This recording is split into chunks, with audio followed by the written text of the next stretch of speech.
మాకంత అర్హత లేదా? 46 ఏళ్ళు పార్టీ మోసిన వాళ్ళకు ఓ 2 మండలాల మార్కెట్ యార్డు చైర్మన్ పదవి అడిగే అర్హత లేదా మాకు? అంటే మేము పూర్తిగా పక్కన అంటే మేమేమి టిష్యూ పేపర్లాగా కనబడుతున్నామా? టిష్యూ పేపర్లు అంటే కేవలం వాడుకుంటాం, తుడుచుకొని పడేస్తామనే మాదిరి మేము కనబడుతున్నామా? ఆ మాత్రం పార్టీ సరి చేయకపోతే మాత్రం నాయకుల మధ్య ఈరోజు చాలా ఇబ్బందులు వస్తాయి. నేను ఇన్నిసార్లు ఎమ్మెల్యే ఉన్నా, అఫీషియల్స్ ఇంత భయపడే వాళ్ళు కాదు. ఒక ఎమ్మెల్యేకు, ఒక ఆర్డినరీ ఎమ్మెల్యేకు. ఇలా పోలీసులు అయితే వాళ్ళ ఇంటి కావలికారులాగా పనిచేస్తున్నారు. వాళ్ళ ఇంటి కావలికారులాగా పనిచేస్తున్నారు పోలీసులు అయితే. చాలా అధ్వానం. కేసు పెట్టామంటే పెట్టాలి, వద్దంటే వద్దు, తీసేయమంటే తీసేయాలి.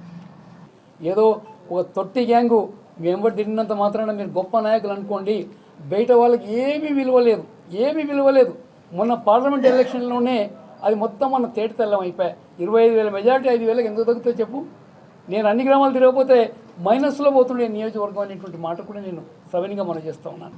ఎవరికైనా మంచి చేయండి, కానీ ఇలాంటి తప్పుడు శంకుస్థాపనలు, తప్పుడు ప్రారంభోత్సవాలు. నిన్న సిగ్గుచేటు ఏమంటే తుమ్మల నాగేశ్వరరావు గారిని వనపర్తి నుంచి ఆయన అఫీషియల్ కార్లో పోనీయలే. అఫీషియల్ కారులో పోతే గోపాల్పేట కాడ వీళ్ళందరూ గుమిగూడినారంట, ఎక్కడ అడగిస్తారని ఓ సాధారణ కారులో తీసుకొని వచ్చినారు. వాళ్ళు తుమ్మల నాగేశ్వరరావు గారికి కూడా ఎందుకంత అవసరం పడుతుందో నాకు తెలియలేదు. అంటే ఇంత కాంట్రవర్సీ ఉన్నప్పుడు ఎందుకు మేము తర్వాత చేద్దామని ఒక మాట అంటే అయిపోయేది. ఆయన వేరే కారులో తీసుకొని వచ్చి ఆడదాకా పోతే ఆడి కూడా మేము ఎంబడించి పోయి నేను దిమ్మకు అడ్డంగా నేను కూర్చున్నా. నా స్థాయి నాకుండే హోదాకు నేను కూర్చోవద్దు కానీ కూర్చున్నా.